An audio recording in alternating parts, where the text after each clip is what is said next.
Давление сейчас нормальное у вас, 110/70. Жалобы есть какие-то? Измерить давление и узнать о своем состоянии у врачей решил Ильяс Эссиев. За здоровьем главного органа в теле он тщательно следит, пьет таблетки, прописанные врачами, и старается правильно питаться. Сейчас его самочувствие в норме, но так было не всегда. 2 года назад у него начались проблемы с дыханием, появилась сильная одышка. Сначала он не придавал этому значения, но потом решил обратиться к врачу. Меня отправили в Москву на пересадку сердца.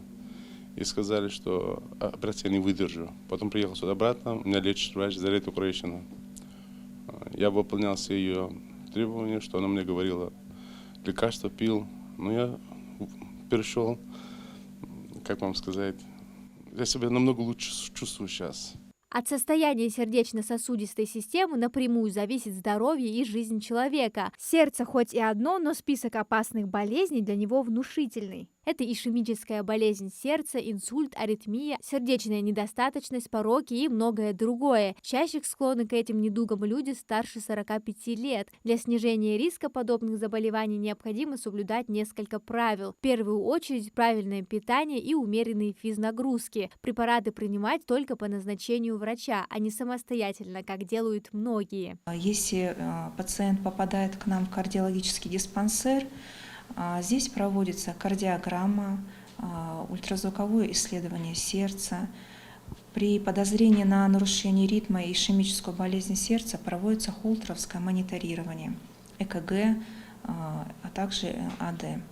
Забота о сердце – это забота о жизни. Ранняя диагностика и своевременное лечение играют решающую роль в прогнозе заболевания. Важно, чтобы каждый был осведомлен об этой проблеме и обращался к специалистам при малейших подозрениях. Диспансеризация проводится 1 раз в 3 года с 18 до 39 лет и ежегодно лицам старше 40 лет.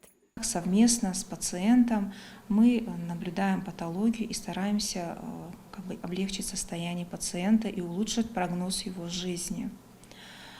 Методы исследования, которые проводятся в кардиологическом диспансере, у нас достаточно много. Это холтеровское мониторирование артериального давления, холтеровское мониторирование ЭКГ, ультразвуковое исследование, исследование сосудов нижних конечностей, исследование сосудов шеи, также исследуются органы брюшной полости.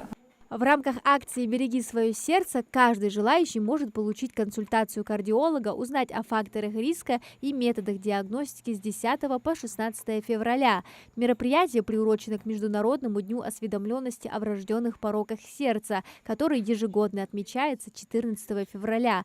В рамках этой недели мы совместно с кардиологическим диспансером, а также с другими медицинскими организациями, которые оказывают первичную медико-санитарную помощь, проводим ряд мероприятий, направленных на осведомленность о факторах риска развития заболеваний сердца, а также по мотивированию пациентов к лечению, профилактике заболеваний. В среднем сердце человека делает 70 ударов в минуту, 100 тысяч раз в день и более 2 миллиардов раз в течение жизни.